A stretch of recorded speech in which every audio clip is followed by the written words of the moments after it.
Hello everyone, it's Arted by Alice and this is another video of helping you get better at drawing. Alice, oh my sketches always look so wonky. Please help. Grab your pencil and any editing or drawing program.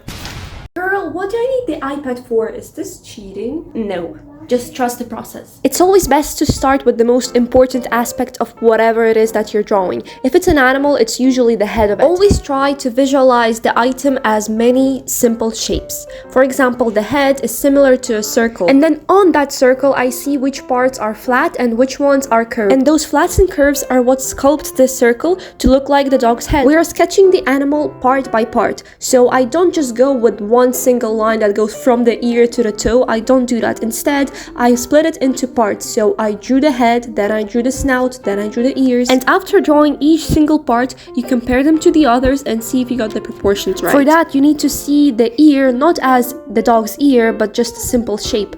And you need to apply that to each single part of the dog and try to compare if those simple shapes are the same shapes that you have on your reference. Because 90% of the time, we see with our brain, not with our eyes. Because our brains know what shape everything is supposed to be. When in reality or on a photo, it might be a bit different, and that's why you need to try and look with your eyes, not with your brain. It is honestly just a skill that comes with practice, and it's even hard for me sometimes. But that is where the hack that I'm gonna show you soon comes in handy. But for now, we need to try and finish the sketch. On the video, you can see me comparing the size of the head to the size of the shoulder, because I noticed that on the reference, they're pretty much the same size. Another thing that really helps when sketching animals is knowing this specific animal's anatomy. For example, I know dog's anatomy pretty well because I've been drawing dogs all the time for quite a while now. So I just know which muscles and bones are which shape and where they are placed compared to the others. But don't worry if you don't know the anatomy, because I will make a video on that later. Now that you have the base sketch done, this is where you use the hack that I've been talking about. Take a photo of your sketch,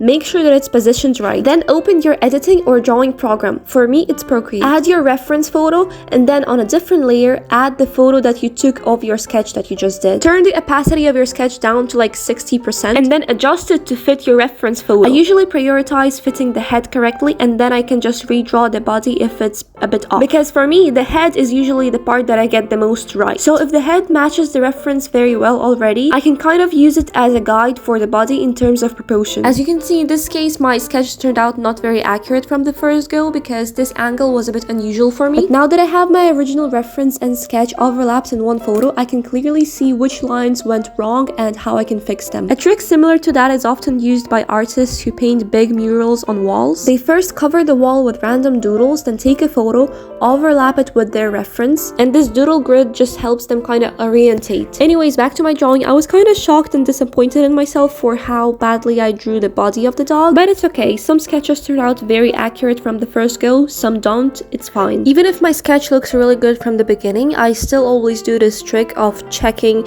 how accurate it actually is, because I honestly just really enjoy making it as accurate as possible. But let me know what you think of the trick in the comments. Anyways, after fixing up the sketch, I take a photo again and repeat the process that I did earlier. I delete the layer with the photo of my previous sketch and upload the new one. And for me personally, with this second sketch, when I overlap it on top of the reference and compare it, I see that it's actually really accurate. But it hasn't always been like that. I remember back when I just started doing pet portraits, I used to do this overlapping and correcting thing over and over again, maybe like 5, 6, 7 times, but now I only do it once or twice. So do not get discouraged if it doesn't work out the first time.